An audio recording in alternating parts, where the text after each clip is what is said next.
I'll tell you that I have spent a lot of time reconsidering my title since I turned it in. Audience, nothing has changed. It's a mobile-first conference. Why would I do that?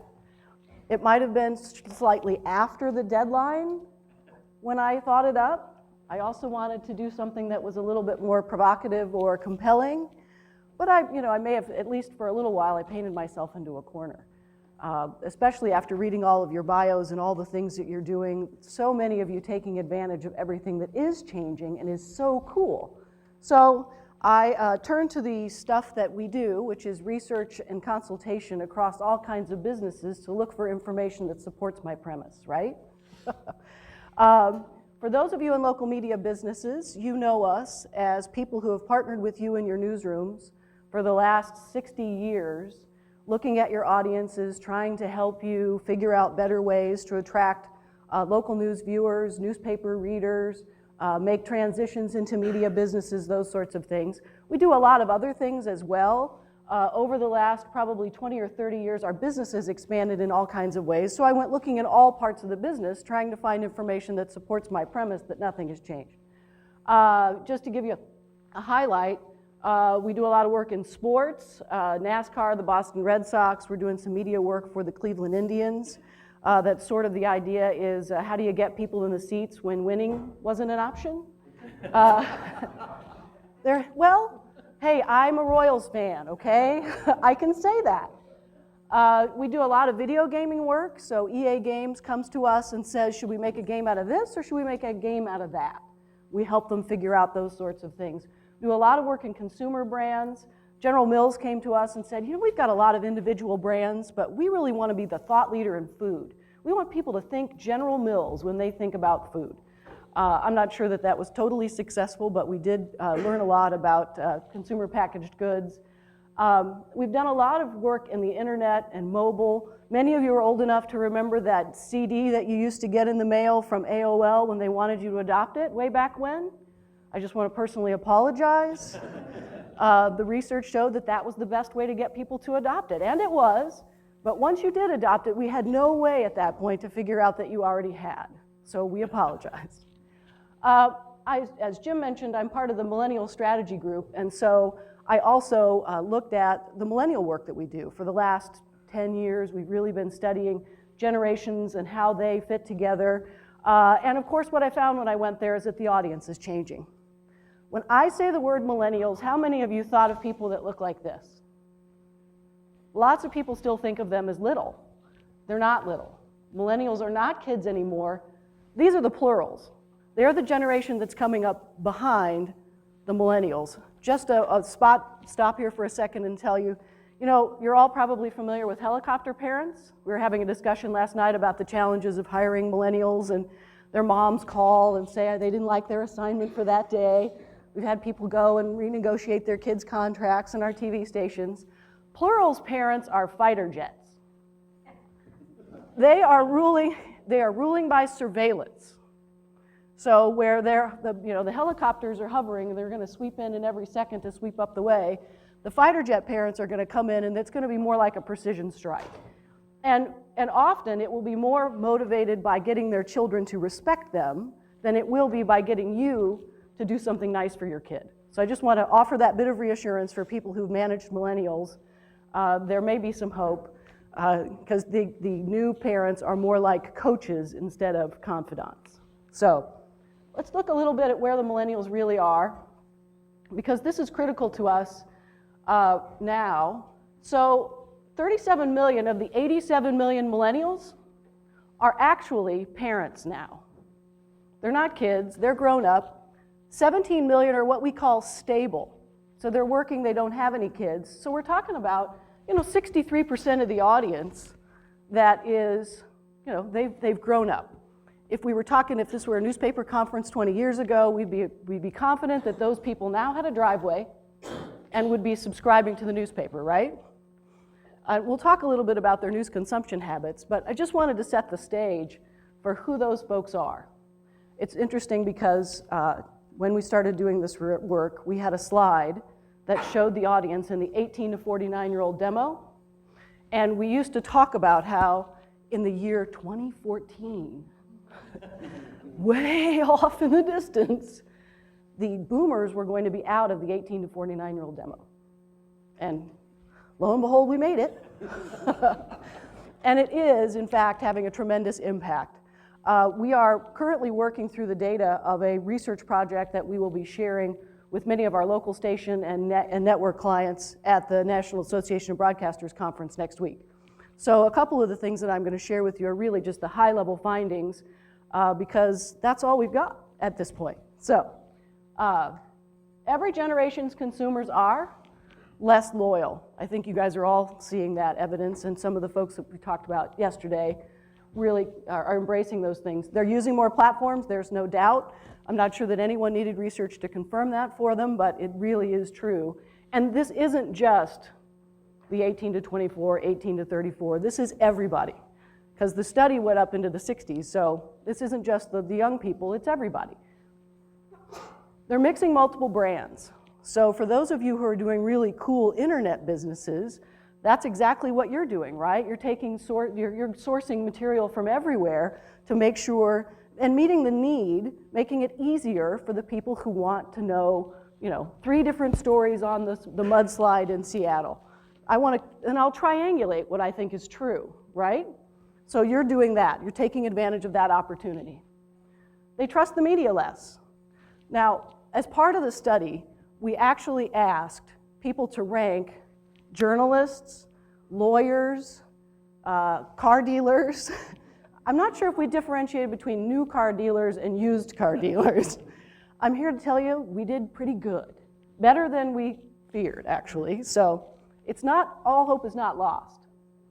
They don't make a point to find news because so much news finds them. If you are in a traditional business, and you have a 5, 6, and 10 o'clock news, this is a problem, right? So I was just curious, I was thinking as I was getting ready to do this, how many of you watch the late news in the city where you live? So the 10 or 11 o'clock news in the city where you live. Yep, that's a problem, right? And we'll talk a little bit about how to solve that in a second. The point of sale has never, ever been more important. If you've worked with us in any capacity, in any part of the business that we do, but certainly in local media, you'll know that Magid is all about building a strong brand. We really want to make sure, and I was really excited by the discussion earlier, I think with Laura and Chris, we're talking about the importance of using your brand filter. We believe that that's critical. You have to be one thing, you have to deliver it consistently. However, they are making decisions, and the candy aisle is critical. Social media, the web, mobile, all of those things. You've got to be doing things that are compelling, and you've got to do it at the point that you could drive them to the monetizable platform of your choice. But you have to be focused on that point of sale. We recently did an examination of primetime marketing, again, focused on our local TV station clients, because we wanted to understand. My theory personally was that you stop doing topical advertising and you just reinforce the brand. What we found is that we think topicals might actually be more important because the audience is shrinking in prime, but you still have a very large audience there, a big opportunity. I think the same can be said for advertising. There's still that opportunity to get people to buy your product, to make them aware. The good news is they believe that they spend more time with news. I mean, I would ask you all, do you think you spend more time with news now than you did 10 years ago? And we're a lot of newsroom people, right? And it's because it's being pushed to them. Now, somebody saw this slide earlier this week and said, why do they just believe it? It's like, it's self-reported. We didn't follow anybody around for this, but I really do believe it's true because it's everywhere. When you are standing in the grocery line, you can be spending time with news. So the credibility is an issue. Now, I said they trust us less. It doesn't mean that they don't trust us. There's still a tremendous amount of trust, and the curation that we deliver is important. But let me give you a sense of what this is. I was hoping for a pointer, but the pointer thing doesn't work, and I'm too short to really be good at this. But the real key is the 18 to 24-year-olds. TV news is the white line. And you'll notice that over here is the only spot where the white line, where there are other lines above it, right? So they're the only ones that say smartphone and online are more credible.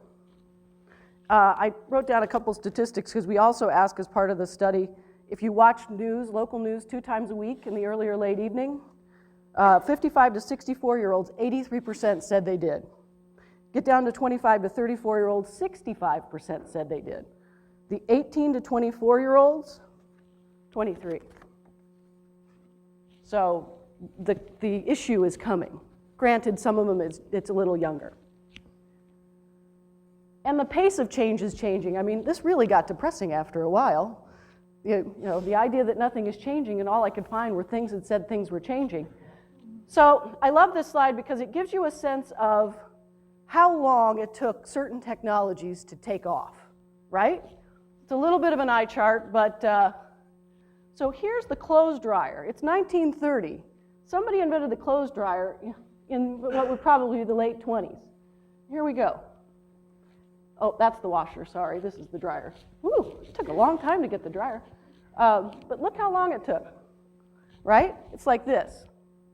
Now, here's the cell phone.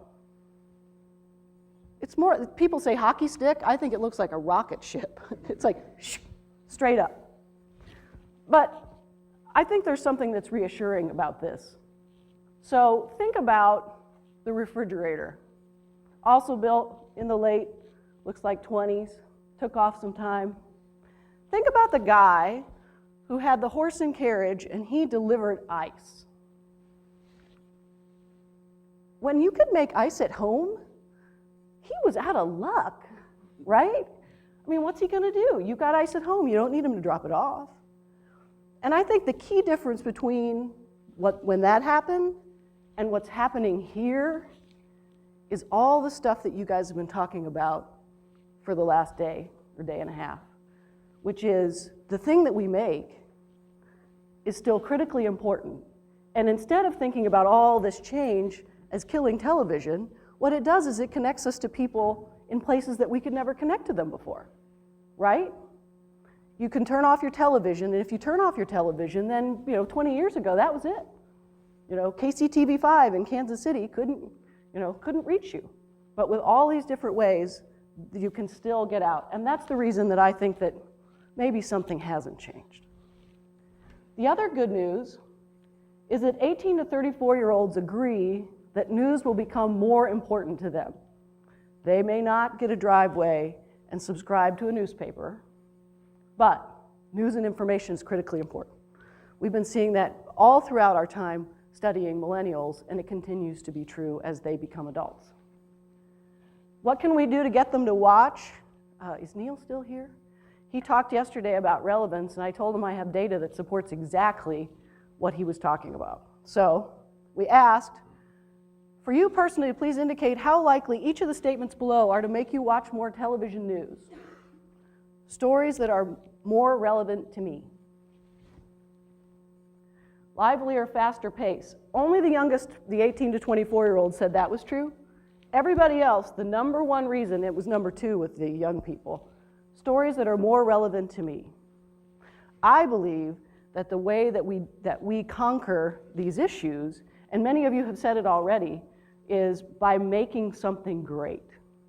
Many of you heard me say this, but I always threaten to give one of these talks and only use one piece of video that's like a sewer pipe. Because I think that we have gotten distracted by the idea that we can put things in a pipe and the new pipe will make whatever it is we put in it better. Sadly, it will not. We're going to have to go back to the core and think about what it is we're putting in. And that's not to suggest that we aren't now. The people that we work with from alt networks, local TV, some of the most thoughtful, hardworking, smart people that we work with. But we have to change the way we do things. And we talked a lot about that yesterday, the workflow and those sorts of things. It's really hard. But we're going to have to do it, and we're going to have to do it quickly, because we've been talking about the opportunity. Well, they still believe in us. They still think we're credible.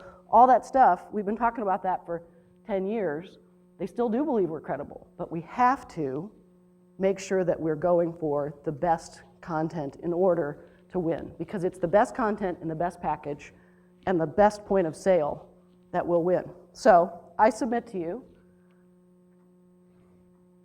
200 years ago, communication, right? I did read yesterday on Wikipedia that they used to use this guy. One of his most critical things in Germany was to tell people not to pee in the river for the day before they were going to draw the water to make beer.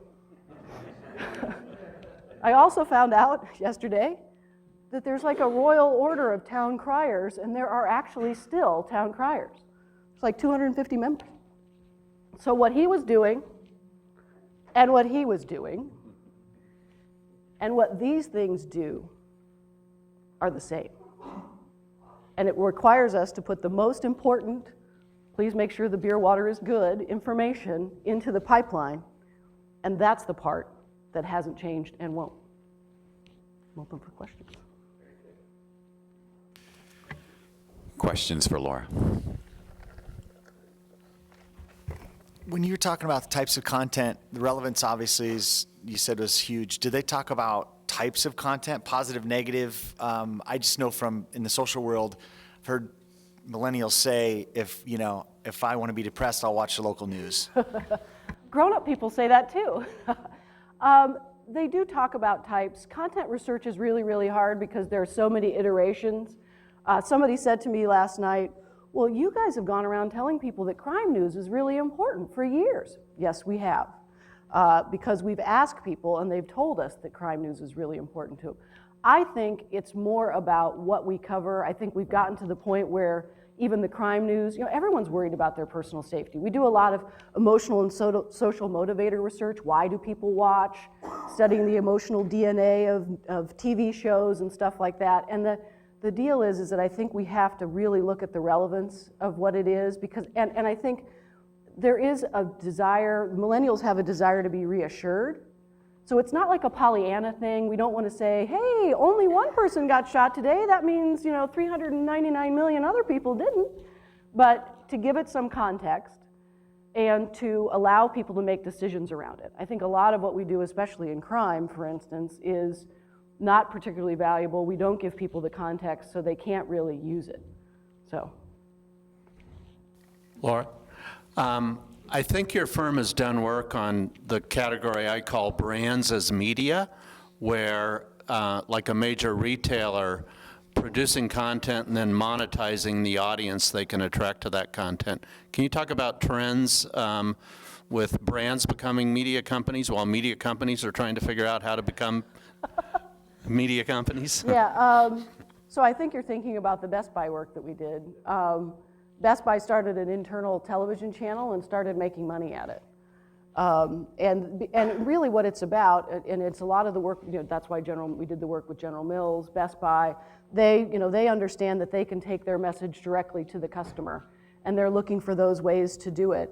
The American Red Cross, the American Heart Association came to us and wanted to study what kind of content they could create that would influence the discussion around their brand and also around the topic that they're most passionate about. So everybody's attempting to use all the things they have to go straight to the customer too.